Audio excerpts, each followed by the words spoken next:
साऱ्या ब्रह्मांडामध्ये उच्छाद मांडला.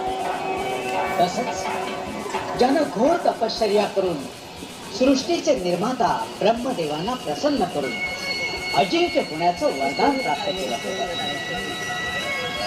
ओम प्रजापिता ब्रह्मदेवाय नमः. ओम प्रजापिता ब्रह्मदेवाय नमः. ओम प्रजापिता ब्रह्मदेवाय नमः. ओम प्रजापिता ब्रह्मदेवाय नमः.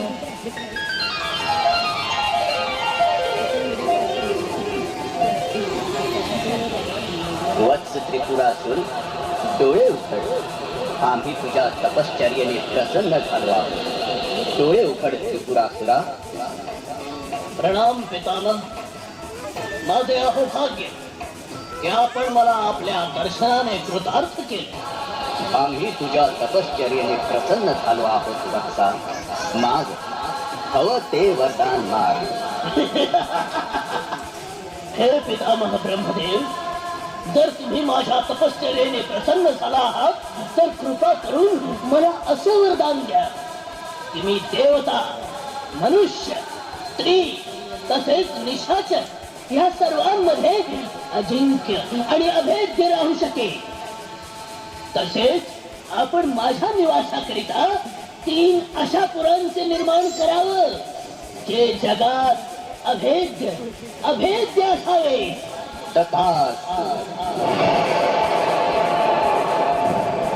आणि अशा प्रकारे ब्रह्मदेवांकडून मनोवांछित वरदान मागून त्रिपुरासुर 3ही लोकात अतिशय बलवान सिद्ध झाला. त्याची असुरी प्रवृत्ती हळूहळू वाढू लागली आणि तो उन्मादी होऊ लागला. तो स्वतःला देव समजू लागला. त्याने अधर्म तसेच अनितीचा मार्ग अवलंबून देवतागण तर दुसरीकडे पृथ्वी लोकावरील ऋषी मुनींचे यज्ञ उद्ध्वस्त केले.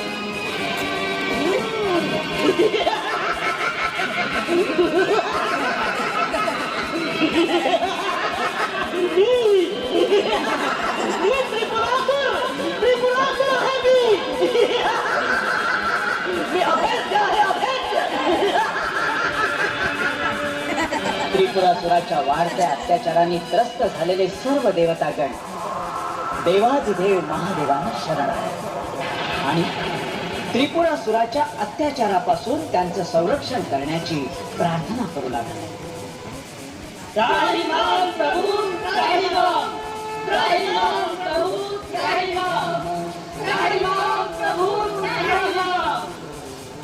हे देवाधिदेव महादेव, आमचं रक्षण करा.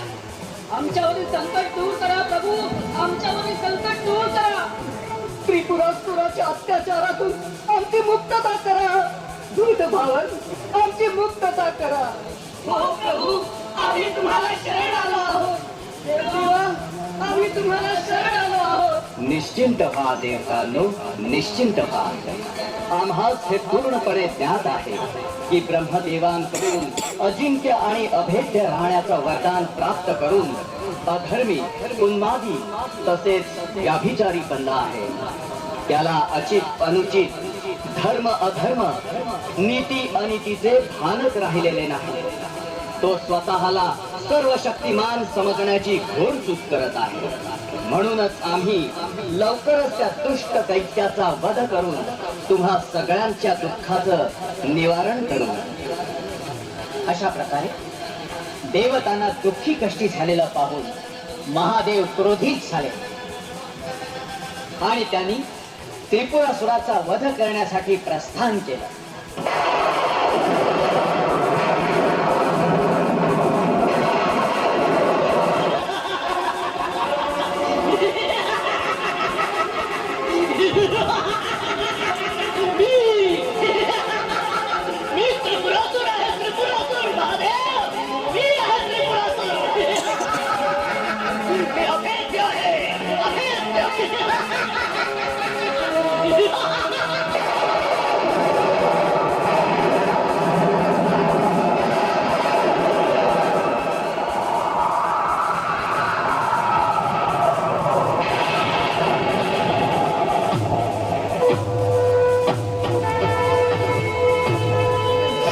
मी देवाधिदेव महादेव, मला शरण ये, मी तुला क्षमा करेन, अन्यथा अन्यथा तुझा विनाश अटळ आहे.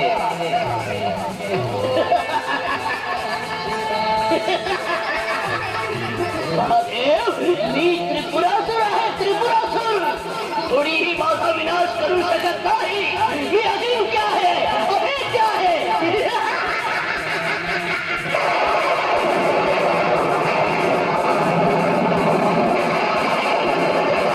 हे त्रिपुरासुरा, आता आमच्या क्रोधापासून तुला कोणीच वाचवू शकत नाही. आम्ही सर्वप्रथम आग्नेय अस्त्राने तुझ्या तिन्ही पुरांना भस्म करतो. तत्पश्चात आमच्या त्रिशूळाने तुझा वध करतो. नाही, नाही. तुझा विनाश अटळ आहे त्रिपुरासुरा, तुझा विनाश अटळ आहे.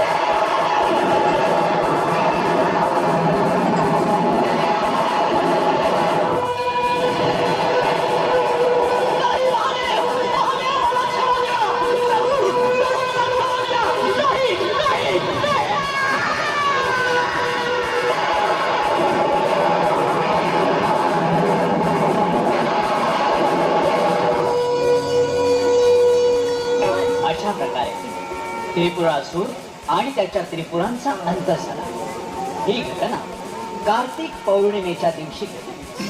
म्हणून त्या पौर्णिमेला त्रिपुरी पौर्णिमा असंही म्हटलं जातं. कार्तिक शुद्ध पौर्णिमेच्या दिवशी सगळ्या मंदिरात, विशेषतः देवादिदेव महादेवाच्या मंदिरात त्रिपुर ज्योत प्रज्वलित केली जाते.